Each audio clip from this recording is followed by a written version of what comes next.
ከተበት ሳልል የት ልግባ ከዓይኔ ሳይወጣ የሐዘን እንባዬ ይቤዠኛል ያልኩት ይቤዠኛል ያድነኛል ያልኩት ያድነኛል ይቤዠኛል ያልኩት ይቤዠኛል። በጌታ በኢየሱስ ክርስቶስ ስም ሰላም እላችኋለሁ። በተለያየ ቦታ ሆናችሁ ይህን ቪዲዮ የምትመለከቱ የእግዚአብሔር ሰላም በያላችሁበት ይሁን። ዛሬም ከእግዚአብሔር ቃል አንድ ስፍራ እናነባለን እንማራለን። ዛሬ የሚጀምረውን ትምህርት ዛሬ አይደለም የሚጨርሰው፣ በቀጣይም በሌላ ክፍሎች የሚመጣው ሆኖ ዛሬ ከእግዚአብሔር ቃል እንጀምርና ሌላ ጊዜ ደግሞ እንጨርሳለን ማለት ነው።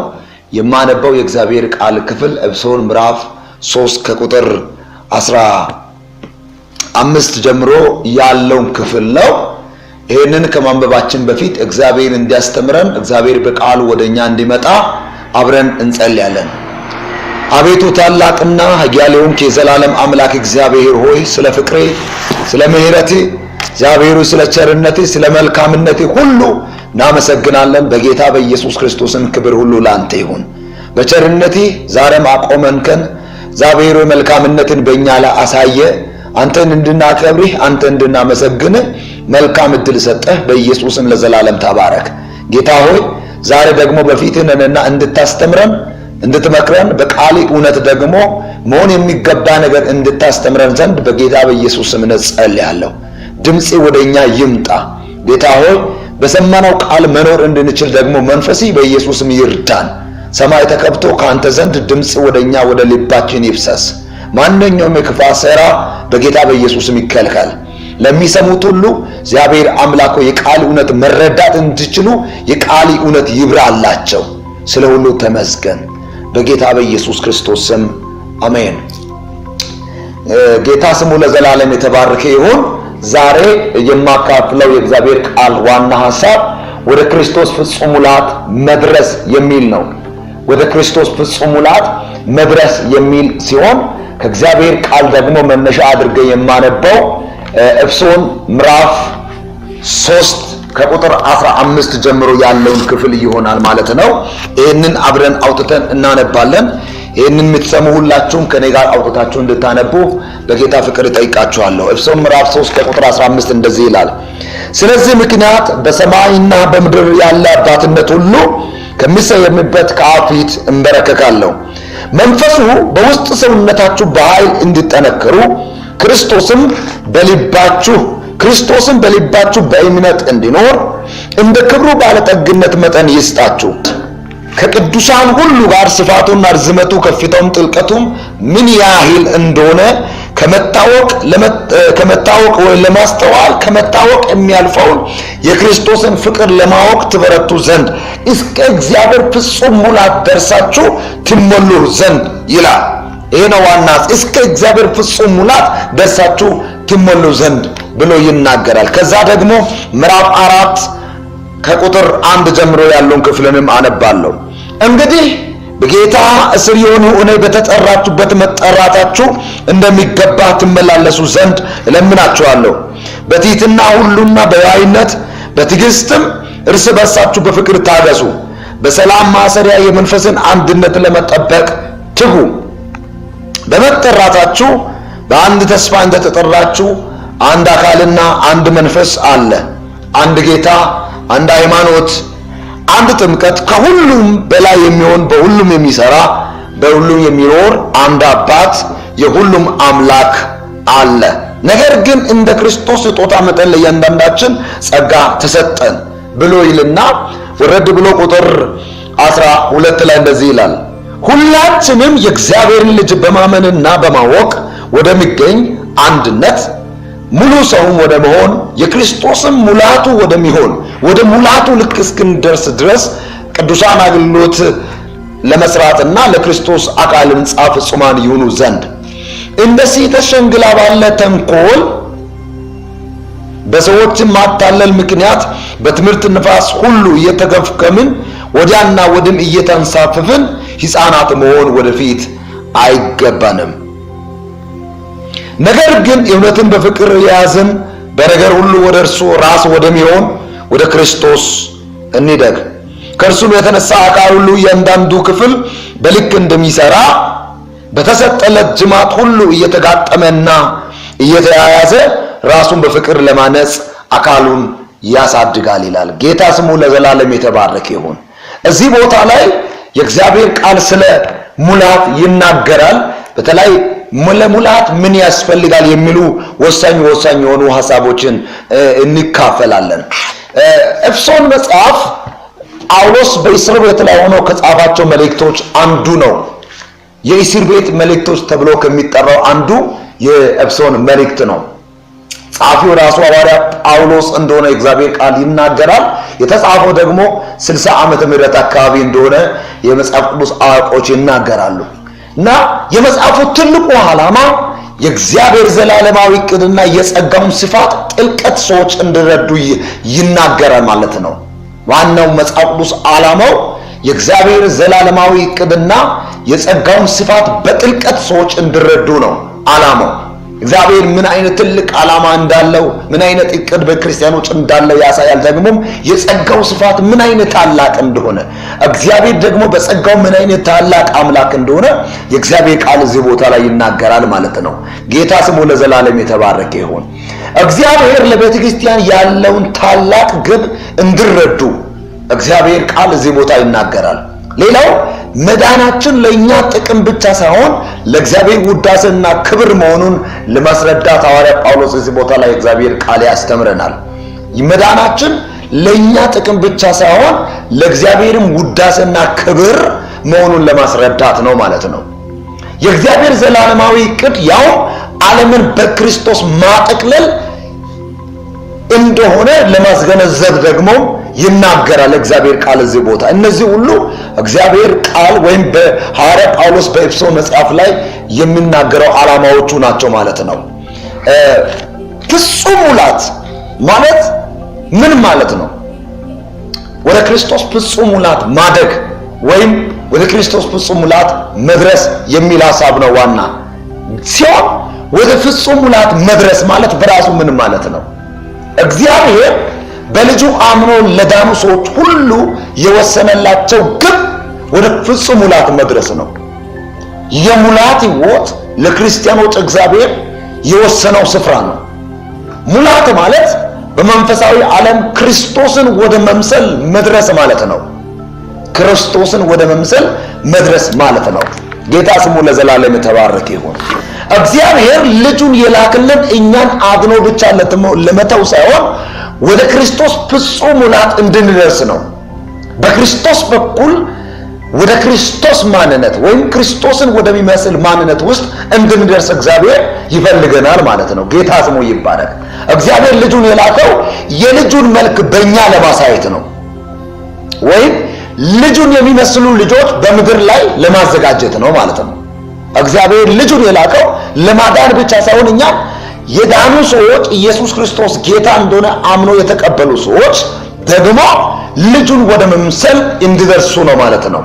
ሮሜ ምዕራፍ 8 ቁጥር 29 ላይ እግዚአብሔር ቃል ምን ብሎ ነው የሚናገረው? የልጁን ባህሪ በእኛ ማሳየት እንዳለብን። ምንድን ነው ምለው? ልጁ በብዙ ወንድሞች መካከል በኩር ይሁን ዘንድ አስቀድሞ ያወቃቸውን እነዚያን የልጁን መልክ እንዲመስሉ አስቀድሞ ወስኗል ይላል። የልጁን መልክ እግዚአብሔር በእኛ መግለጥ ይፈልጋል። ልጁን እንድንመስል እግዚአብሔር አስቀድሞ ወስኗል ማለት ነው። ጌታ ስሙ ለዘላለም ይባረክ። ሮሜ ምዕራፍ 8 ቁጥር 29 ላይ ማየት ትችላላችሁ። የልጁን ባህሪ በእኛ ማሳየት፣ ልጁን በእኛ መግለጥና ሙሉ ሰው ወደ መሆን ሙላቱ ማድረስ እግዚአብሔር በልጁ ካዳነን ዓላማዎች አንዱ ነው ማለት ነው። ይህንን ይደግማለሁ። የልጁን ባህሪ በእኛ ማሳየት፣ ልጁን በእኛ መግለጥና ሙሉ ሰው ወደ መሆን ሙላቱ ማድረስ ከእግዚአብሔር ዓላማዎች አንዱ ነው። በክርስቶስ በኩል እግዚአብሔር በእኛ ያለው ዓላማ ይሄ አንዱ ነው። አማኞች ሁሉ የልጁን መልክ እንዲመስሉ አስቀድመው ወስኗል ማለት ነው። እኛ ድነን ብቻ ለመቀር አይደለም። የሆነ ቸርች አባል ሆነን ወይም የሆነ አገልጋይ ሆነን ብቻ ሳይሆን ክርስቶስን በእኛ ሪፍሌክት ለማድረግ፣ ክርስቶስን በእኛ ለማሳየት፣ ክርስቶስን በእኛ ለመግለጥ ወይም ክርስቶስን የሚመስል ሕይወት በምድር ላይ ለመኖር ነው። ወገኖች አንድ ነገር እንድትረዱ እፈልጋለሁ። እግዚአብሔር ሁለት ልጆች አሉ። አንደኛው ራሱ ኢየሱስ ክርስቶስ ነው። ሁለተኛው በልጁ ደግሞ ያገኛቸው ልጆቹ ናቸው። የእግዚአብሔር ዓላማ ልጁን የላከው ልጆቹን ለማፍራት ነው። ልጁን ልኮ እግዚአብሔር ልጆቹን አገኘ። እነዚህ ልጆች ሁሉ ደግሞ ልጁን እንዲመስሉ እግዚአብሔር አስቀድሞ ደግሞ ወስኗል ይላል። ጌታ ስሙ ለዘላለም የተባረከ ይሁን። ሃሌሉያ። እግዚአብሔር በእኛ ላይ ያለው ትልቁ ዓላማ ወደ ሙላት መድረስ ነው፣ ወይም ክርስቶስን ወደ መምሰል መድረስ ነው። ክርስቶስን የሚመስል ህይወት በህይወታችን እንድንኖር ነው ማለት ነው። የመዳናችን አንዱ ግን የልጁን መልክ እንድንመስልና ወደ ልጁ ፍጹም ሙላት እንድንደርስ ነው። ኢየሱስን እስክንመስል ድረስ ፍጹም ሆኖ መገኘት የህይወታችን አንዱ ዓላማ ወይም የመዳናችን አንዱ ዓላማ ነው ማለት ነው። እግዚአብሔር አድኖናል። አሁን ደግሞ ከኛ የሚጠብቀው ምንድነው? የልጁን ህይወት በእኛ ህይወት እንድናሳይ ነው። ልጁን በእኛ እንድንገልጥ ነው። ወደ ክርስቶስ ፍጹም ሙላት እንድንደርስ ነው። ጌታ ስሙ ለዘላለም የተባረከ ይሁን። ስለዚህ ፍጹም ሙላት ማለት ወይም ሙላት ማለት ፍጹምነት ነው። ፍጹምነት ነው። ሙላት ማለት ክርስቶስን የሚመስል ህይወት መኖር ማለት ነው። ሃሌሉያ። ወደ ፍጹም ሙላት መድረስ ማለት የክርስቶስን ህይወት በህይወታችን መግለጥ ማለት ነው። ሙላት ማለት በክርስትና ህይወት ወይም ባመንንበት እውነት ሳንናወጥ መኖር ማለት ነው። እግዚአብሔር በልጁ በኩል ያለን ትልቁ ዓላማ ይሄ ነው። የማይናወጥ ህይወት እንድንኖር፣ በምንም የማይናወጥ። አንዳንድ መከራ ሊመጣ ይችላል። አንዳንድ ጊዜ ችግር ሊመጣ ይችላል። አንዳንድ ጊዜ ደስታ ሊመጣ ይችላል። አንዳንድ ጊዜ ሐዘን ሊመጣ ይችላል። ነገር ግን የማይናወጥ ህይወት፣ ነውጥ የሌለበት ህይወት፣ የሰላም ህይወት፣ የደስታ ህይወት፣ የክብር ህይወት እንድንኖር እግዚአብሔር በእኛ ላይ ይፈልጋል ማለት ነው። ጌታ ስሙ ለዘላለም የተባረከው። የእግዚአብሔር ዓላማ የልጁን ህይወት በእኛ መግለጥ ነው። የእግዚአብሔር ዓላማ ልጁን በእኛ ማሳየት ነው። የእግዚአብሔር ዓላማ ወደ ክርስቶስ ወደ ኢየሱስ ክርስቶስ ፍጹም ሙላት መድረስ ነው ማለት ነው። ጌታ ስሙ ይባረክ።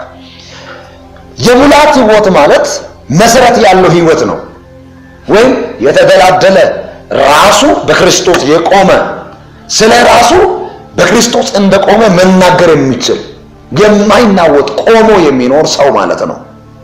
የሙላት ህይወት የሚኖር ወደ ክርስቶስ ፍጹም ሙላት መድረስ ማለት የክርስቶስን ህይወት በህይወታችን ማሳየት ነው። በአጭር ቋንቋ የክርስቶስን ህይወት በእኛ ህይወት ማሳየት ወይም ክርስቶስን በህይወታችን መግለጥ። አማኞች ሁሉ ይህን ህይወት መኖር ይጠበቅባቸዋል ማለት ነው። ጌታ ስሙ ለዘላለም የተባረከ ይሁን። ስለዚህ ወደ ሙላት እንድንደርስ እግዚአብሔር ከኛ ይፈልጋል። በእኛ ህይወት ላይ እግዚአብሔር የሚጠብቀው ወይም የሚፈልገው ህይወት የሙላት ህይወት ነው። የማይናወጥ ህይወት ነው። ክርስቶስን በእኛ ላይ መግለጥ ነው። አማኝ ሆነን ዓለምን መስሎ መኖር እሱ ክርስትና አይደለም፣ የሙላት ህይወት አይደለም። አማኝ ሆኖ ወይም ኢየሱስ ጌታ እንደሆነ አምኖ ተቀብሎ በዓለም ነገር መታወቅ እሱ የሙላት ህይወት አይደለም። ልጁን በእኛ ማሳየት፣ ክርስቶስን በእኛ መግለጥ፣ ወደ ክርስቶስ ፍጹም ሙላት መድረስ እሱ የሙላት ህይወት ነው። ጌታ ስሙ ለዘላለም ይባረክ። እኔ በጌታ በኢየሱስ ክርስቶስም እናገራለሁ፣ ለእናንተ እግዚአብሔር የጠበቀው ትልቁ ድርሻ መሞላት ነው። መሞላት። ሃሌሉያ። በእግዚአብሔር ቃል ውስጥ ሙላት ደግሞ ስታዩት በመንፈስ ቅዱስ ተሞሉ ይላል። ሁለተኛ በእግዚአብሔር ቃል ተሞሉ ይላል። እነዚህን ሁለት ነገሮች ለይታችሁ እንድታውቁ ፈልጋለሁ። አንድ ሰው ወደ ክርስቶስ ፍጹም ሙላት ለመድረስ በጣም ወሳኝ ከሆኑ ነገሮች አንዱ በእግዚአብሔር መንፈስ መሞላት ነው። በእግዚአብሔር መንፈስ መሞላት ነው። መጽሐፍ ቅዱስ ሙላት እያለ የሚናገረው የመጀመሪያው በመንፈስ ቅዱስ መሞላት ነው። ኢየሱስ ክርስቶስን በመንፈስ ቅዱስ ተጠምቋል። ሐዋርያቶችን በመንፈስ ቅዱስ ተጠምቋል። ደግሞ በመንፈስ ቅዱስ ተሞልቷል። በመንፈስ ቅዱስ መጠመቅ በመንፈስ ቅዱስ ገና ጀማሪ ላይ የምንጀምረው ሲሆን መሞላት የሚባለው ግን እየተሞላን የምንሄድበት የህይወት ዘመን ሁሉ እየተሞላን እያደግን የምንሄድበት ህይወት ነው ማለት ነው። ስለዚህ የመጀመሪያው ወደ ክርስቶስ ፍጹም ሙላት ለመድረስ አስፈላጊው ነገር ምንድነው? በመንፈስ ቅዱስ መሞላት ነው። ሃሌሉያ። በእግዚአብሔር መንፈስ የተሞሉ ሰዎች የክርስቶስን ህይወት በራሳቸው ያሳያሉ። በእግዚአብሔር መንፈስ የተሞሉ ሰዎች ክርስቶስን በሕይወታቸው ላይ ይገልጣሉ። ኢየሱስ ክርስቶስ ከዚህ ምድር ወደ ሰማይ ሲሄድ ለሐዋርያት ምንድን ነው ያለው? እኔ እሄዳለሁ፣ ነገር ግን ጰራቅሊጦስ የሚባለው መንፈስ ቅዱስ ይመጣል፣ ይሄ ደግሞ ያስተምራቸዋል፣ ስለ እኔ ይናገራቸዋል አለ። መንፈስ ቅዱስ በጣም ቦልድ አድርጎ የሚያሳየው ስለ ልጁ ነው፣ ስለ ክርስቶስ ኢየሱስ ነው።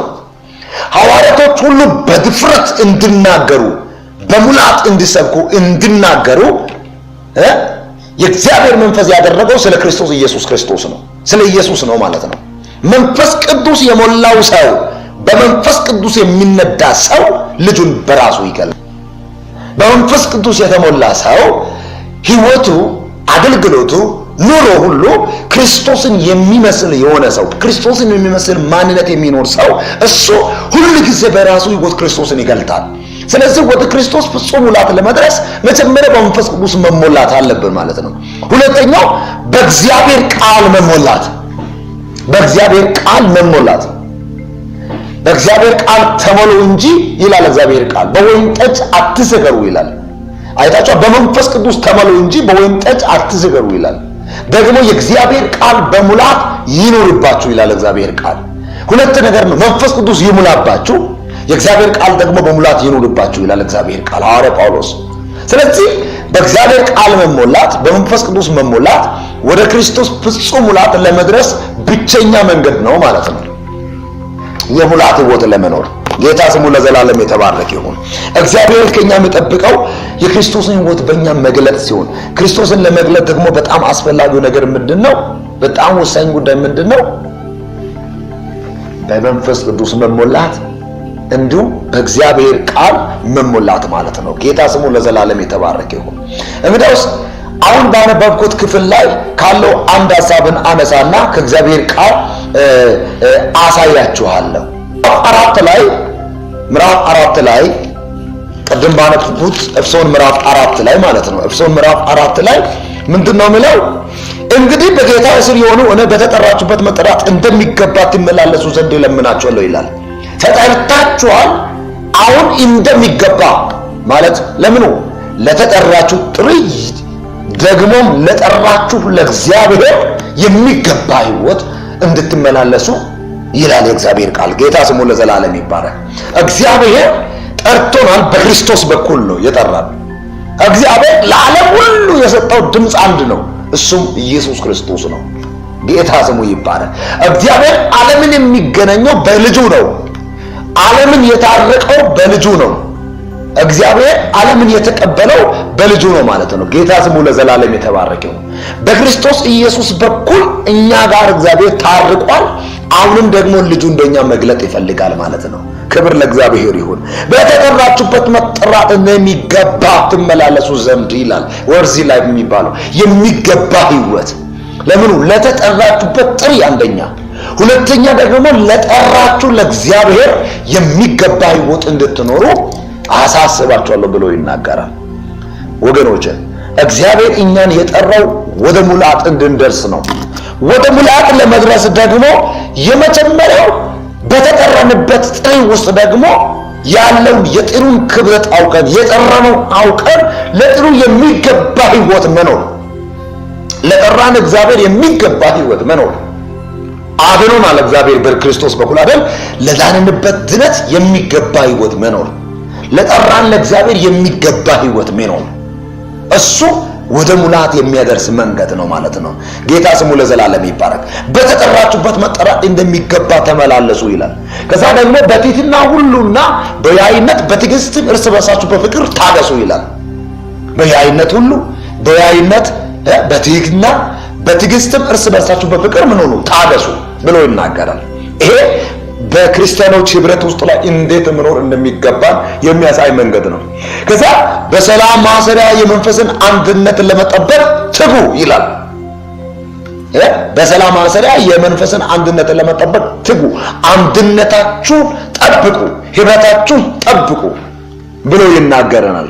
እንደዚህ ያለ እንዴት መኖር እንዳለብን እግዚአብሔር ቃል ይናገራል። በዚህ ሁሉ ትልቁ ግብ ምንድነው?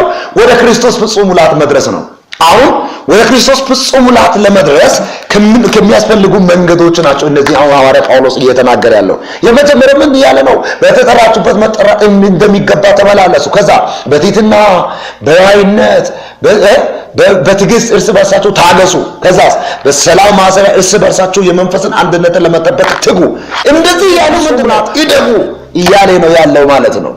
በክርስቶስ አምኖ የዳነ ሁሉ በአንድነት ወደ ክርስቶስ ፍጹም ሙላት መድረስ እንዳለባቸው ደግሞ ይህም ደግሞ ትልቁ የመዳናችን ግብ እንደሆነ የእግዚአብሔር ቃል እዚህ ቦታ ይናገራል ማለት ነው። የእግዚአብሔር ስም ለዘላለም የተባረከ ይሁን። እግዚአብሔር እኛን ጠርቶናል። የጠራው ደግሞ ወደ ሙላት እንድንደርስ ነው። ወደ ሙላት እንድንደርስ ነው። እግዚአብሔር ደግሞ የጠራው ክርስቶስን የሚመስል ህይወት እንድንኖር ነው ማለት ነው። እዚህ ቦታ ላይ አማኞችን አንድ የሚያደርጉ ነገሮችን ሐዋርያ ጳውሎስ ያነሳል። ምዕራፍ 4 ላይ አጠቃላይ ክርስቲያኖችን አንድ የሚያደርጉ ሐሳቦችን ያነሳል። ይህንን ከተናገርኩ በኋላ በሌላ መልእክት ደግሞ ተመልሼ እመጣለሁ እና እግዚአብሔር ለአይዛቦችም ለአማኞችም ሁሉ የሰጠው ጥሪ አንድ ነው። እሱም ወንጌል ነው። መጽሐፍ ቅዱስ ገላትያ ላይ ሲናገር እግዚአብሔር ለአብርሃም ወንጌልን ሰበከ ይላል። አብርሃም ኢየሱስ ሳይመጣ በፊት የነበረ ሰው ነው። ለነገር ለአብርሃም የተሰበከው ወንጌል ለኛ ደግሞ ተሰብኳል። እግዚአብሔር ለአብርሃም በሰበከው ወንጌል ነው እኛንም የጠራው። ወንጌል አንድ ነው። እሱም ኢየሱስ ክርስቶስ ነው ማለት ነው። ስለ ክርስቶስ የሚናገር መልእክት ነው። ስለዚህ አማኞችን ሁሉ አንድ የሚያደርገው ሌላው ጥሪ ነው፣ የተጠራንበት ጥሪ። ሁለተኛው የክርስቶስ ደም ነው። የክርስቶስ ደም ለሁላችንም የፈሰሰው አንዱ የክርስቶስ ደም ነው። ሁላችንም ደግሞ ሊያድን እግዚአብሔር ያረደው በግ አንድ ነው። እሱም የእግዚአብሔር ልጅ የሆነው ኢየሱስ ክርስቶስ ነው ማለት ነው። ሁላችንም ሰውን ሁሉ አንድ የሚያደርግ ያመኑትን ሁሉ አንድ የሚያደርገው የክርስቶስ ደሙ ነው ማለት ነው። ሌላው ሶስተኛው ደግሞ ተስፋ እዚህ ቦታ ይናገራል። ተስፋ የተሰጠን ተስፋ በክርስቶስ በኩል ላሉ ሰዎች ሁሉ እግዚአብሔር የሰጠው ተስፋ የዘላለምን ሕይወት እንደምንወርስ ነው የተናገረን ማለት ነው እግዚአብሔር ቃል እዚህ ቦታ ላይ። ስለዚህ በቃሉ በኩል እግዚአብሔር ደግሞ ምንድነው የሚናገረው? የዘላለምን ተስፋ ሰጥቷል። በልጁ በኩል በክርስቶስ በኩል የዘላለምን ሕይወት እግዚአብሔር ሰጥቷል ማለት ነው። ይሄ የተሰጠን ተስፋ ለሁላችንም አንድ ነው። ይሄ ደግሞ አንድ ያደርገናል። ሌላው ሁላችን አንድ የሚያደርገው ደግሞ አንድ ጌታ አለ። የታረደልን፣ የሞተ፣ የተሰቀለ፣ የተቀበረ ከሙታን ደግሞ በትንሣኤው ጉልበት የተነሳ ኢየሱስ ክርስቶስ አለ። ይሄ ደግሞ አንድ ያደርገናል። አንድ ጌታ ነው። የኔም ጌታ ያንቺም ጌታ ነው፣ ያንተም ጌታ ነው። አይታችኋል። ብዙ ጌቶች የሉም፣ አንዱ ጌታ ነው ያለው፣ እሱም ኢየሱስ ክርስቶስ ብቻ ነው። ሌላው ሁላችን አንድ የሚያደርገው ጥምቀት ነው። ጥምቀት በክርስቶስ ደም ወደ ተመሰረተች ቤተክርስቲያን የመቀላቀላችን አንዱ ምልክት መጠመቅ ሲሆን እግዚአብሔር ደግሞ በክርስቶስ በኩል እኛን አድኖናል። ከዳንን በኋላ ደግሞ የምንጠመቀው ጥምቀት አንድ ጥምቀት ነው ያለን። 4 ጊዜ 5 ጊዜ የሚደረግ ጥምቀት የለም። አንድ ጊዜ ነው የምንጠመቀው። የጥምቀቱ ደግሞ ትልቁ ዓላማ ምንድነው? ወደ ክርስቲያኖች ህብረት ወይም እግዚአብሔር በክርስቶስ በኩል ለመሰረተው ወደ ቤተክርስቲያን መጨመራችን የመቀላቀላችን ምልክቱ ነው ማለት ውጫዊ ምስክርነት ነው። ይሄ እንደገና የመወለዳችን እንደገና በክርስቶስ በኩል አዲስ የመሆናችን ውጫዊ ምስክርነት፣ ውጫዊ ምልክት ይሄ ምንድነው? ጥምቀት ነው ማለት ነው። ጌታ ስሙ ይባላል። ሌላው ልጅነት ነው። ሁሉን አማኞችን አንድ የሚያደርገው ልጅነት በኢየሱስ ክርስቶስ አምኖ የዳነ ሁሉ የእግዚአብሔር ልጅ ነው። ማንም 40 ዓመት ሰው ይሁን 80 ዓመትም 60 ዓመትም ይሁን ባይዘዋይ ሁሉም ሰው ልጅ ነው። ሁሉም ልጅ ነው። በእግዚአብሔር ቤት 40 ዓመት ብንቆይም ለእግዚአብሔር እኛ ልጆች ነን። በደንብ እንታውቁ ፈልጋለሁ። እግዚአብሔር እኛን የሚያውቀው በልጅነት ነው እንጂ በትልቅነት ወይም በትንሽነት በትምህርት አይደለም። በእግዚአብሔር መንግስት ላይ ትልቅ ቦታ ያለው ለተማርነው ለትምህርታችን አይደለም። አሁን በዚህ ምድር ዶክተር ልንባል እንችላለን፣ ፓስተር፣ ነቢይ ወይም ኢንጂነር የሆነ ነገር ልንባል እንችላለን። እነዚህ ሁሉ ተምረን የምናገኘው ነው። እግዚአብሔር እኛን ግን የሚያውቀው በክርስቶስ በኩል ባገኘነው ሕይወት ወይም ባገኘነው ሹመት ነው። እግዚአብሔር በክርስቶስ በኩል እኛን ያደረገው ልጅ ነው። ስለዚህ ልጅነት ደግሞ ከሁሉ ይበልጣል። ልጅነት የአማኞች ስልጣን ነው። እግዚአብሔር በክርስቶስ ላመኑት ሁሉ የሰጠው የልጅነት ስልጣን ነው ማለት ነው። ስለዚህ ልጅነት ነው። አንተም ልጅ ነህ፣ እኔም ልጅ ነኝ። ከዚህ በፊት የነበሩ ታላላቅ ልጆች ወደ እግዚአብሔር ፊት ሲሄዱ ልጅነት ወደ እግዚአብሔር መንግስት የራሱ የሚንገባው የእግዚአብሔር መንግስት ወራሾች ሰዎች የሚሆኑት እንኳን በእግዚአብሔር ልጅነት ነው እንጂ በሌላ ነገር አይደለም። if we are doctor ነቢይ ልንሆን እንችላለን፣ ዶክተር ልንሆን እንችላለን፣ ሐዋርያ ምንም ልንሆን እንችላለን። ያ ሁሉ በምድር የምናገኘው ታይትል ነው፣ ስም ነው። በእግዚአብሔር ቤት ግን ትልቅ ሹመት ያለው ትልቅ ተቀባይነት ያለው ምኑ ላይ ነው? በክርስቶስ ኢየሱስ በኩል ባገኘነው በልጅነት ላይ ነው። ስለዚህ ሁላችንንም አንድ የሚያደርገው ደግሞ ልጅነት ነው ማለት ነው። ጌታ ስሙ ለዘላለም የተባረከ ይሁን። እስካሁን ድረስ ምዕራፍ 4 ቁጥር 1 ጀምሮ ወደ ታች ያሉ ክፍሎችን ነው ያነበብኩት። ወደ ክርስቶስ ለመድረስ የሚያስፈልጉ ዋና ዋና የሆኑ ሐሳቦችን ይዤ በሌላ ጊዜ ደግሞ ይቀርባለሁ። ወደ ክርስቶስ ፍጹም ሙላት ለመድረስ በጣም አስፈላጊ ነገሮች ምንድን ናቸው? ይሄንን ይዤ በሌላ ጊዜ እመለሳለሁ። ለዛሬው ግን ዋናው ዓላማው በእኛ ላይ ምንድነው የሚለውን እንድታስቡ ፈልጋለሁ። እግዚአብሔር በእኔ ላይ ያለው ዓላማ፣ እግዚአብሔር በእኛ ላይ ያለው ዓላማ፣ እግዚአብሔር ሲያድነን፣ ከዘላለም ሞት ሲያስመልጠን፣ ከዘላለም ጥፋት ሲያወጣን ትልቁ ዓላማ ለእግዚአብሔር ምንድነው ካላችሁ ወደ ክርስቶስ ፍጹም ሙላት እንድትደርሱ ነው። ክርስቶስን የሚመስል ማንነት በሕይወት እንድትኖሩ ነው ማለት ነው። ጌታ ስሙ ለዘላለም ይባላል። መኖር ካልቀረ ክርስቶስን አሳይተን መኖር ይሁንልን። መኖር ካልቀረ ማገለገል ካልቀረ በእግዚአብሔር ቤት መቆየት ካልቀረ ክርስቶስን አሳይተን ክርስቶስን የሚመስል ሕይወት በምድር ላይ ገልጠን የእውነት ኑሮ፣ የእውነት ክርስትና፣ የእውነት እምነት ቆመን ለማለት የእግዚአብሔር መንፈስ ይርዳ። ጌታ ስሙ ለዘላለም የተባረከ ይሁን። ወደ ሙላት መድረስ ይሁንልን። ወደ ክርስቶስ ፍጹም ሙላት መድረስ ይሁንልን። ጌታ ስሙ ይባላል። ይሄ ደግሞ እግዚአብሔር ለክርስቲያኖች ሁሉ ያሰበው ያቀረው ትልቁ ዓላማው ይሄ ነው። በልጁ በክርስቶስ በኩል ወደ ልጁ ማንነት ውስጥ እንድንደርስ ነው። ልጆቹ አድርጎናል፣ ጠርቶናል፣ ቀደም እንደተናገሩ ተስፋ ሰጥቶናል፣ አድኖናል። አሁን ከኛ ምንድን ነው የሚጠብቀው? የልጁን ሕይወት በእኛ መግለጥ፣ ወደ ክርስቶስ ፍጹም ሙላት መድረስ ነው። ክብር ሁሉ ለእግዚአብሔር ይሁን። ለዛሬው በዚህ ቦታ ላይ አቆማለሁ። ሌላ ጊዜ ደግሞ ወደ ክርስቶስ ፍጹም ሙላት ለመድረስ ምን እንደሚያስፈልግ ይዤ እመጣለሁ ማለት ነው። ጌታ ስሙ ይባረክ። አብረን ጸልየን እናበቃለን። እግዚአብሔር አምላክ ሆይ ስለዚህ መልካም ጊዜ ለዘላለም ላንተ ክብር ይሁን። እግዚአብሔር በእኛ ላይ ያለው ያንተ ዓላማ ትልቅ ነው። በእኔ ላይ ያለው ያንተ ዓላማ ትልቅ ነው። እሱም ክርስቶስን መግለጥ ነው። ወደ ክርስቶስ ፍጹም ሙላት መድረስ ነው። ለዚህ ለሙላት ሕይወት ስለጠራሃን፣ ለዚህ ለክብር ሕይወት ስለጠራሃን እግዚአብሔር ሆይ በክርስቶስ በኩል ደግሞ ልታድነን ስለወደደ አድነ ደግሞ ልጁን በእኛ ልትገልጥ ስለወደደ እናመሰግናለን። ስም ይባረክ። ጌታ ሆይ እጸልያለሁ ይህንን መልእክት የሚሰሙ ሁሉ ወደ ሙላት መድረስ ይሁንላቸው።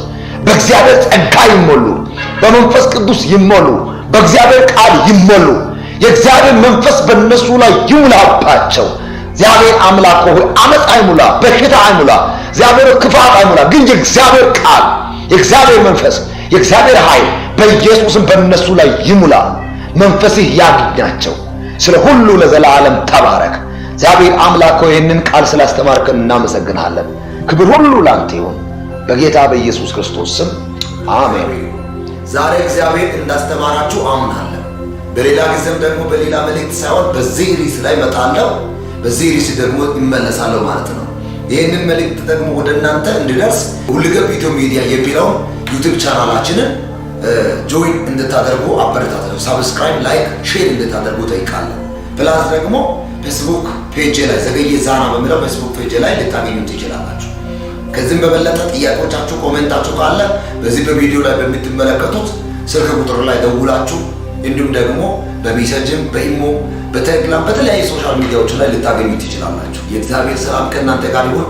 በሚቀጥለው ጊዜ ወደ ሙላት ለመድረስ ምን መሆን አለብን የሚለውን ይዤ ይቀርባለሁ። እስከዛው ድረስ የእግዚአብሔር ሰላም ከእናንተ ጋር ይሁን። ወዳችኋለሁ። ደህና ሁኑ። እግዚአብሔር ይባርካችሁ። በውጊያ በፍልሚያ ከክፉ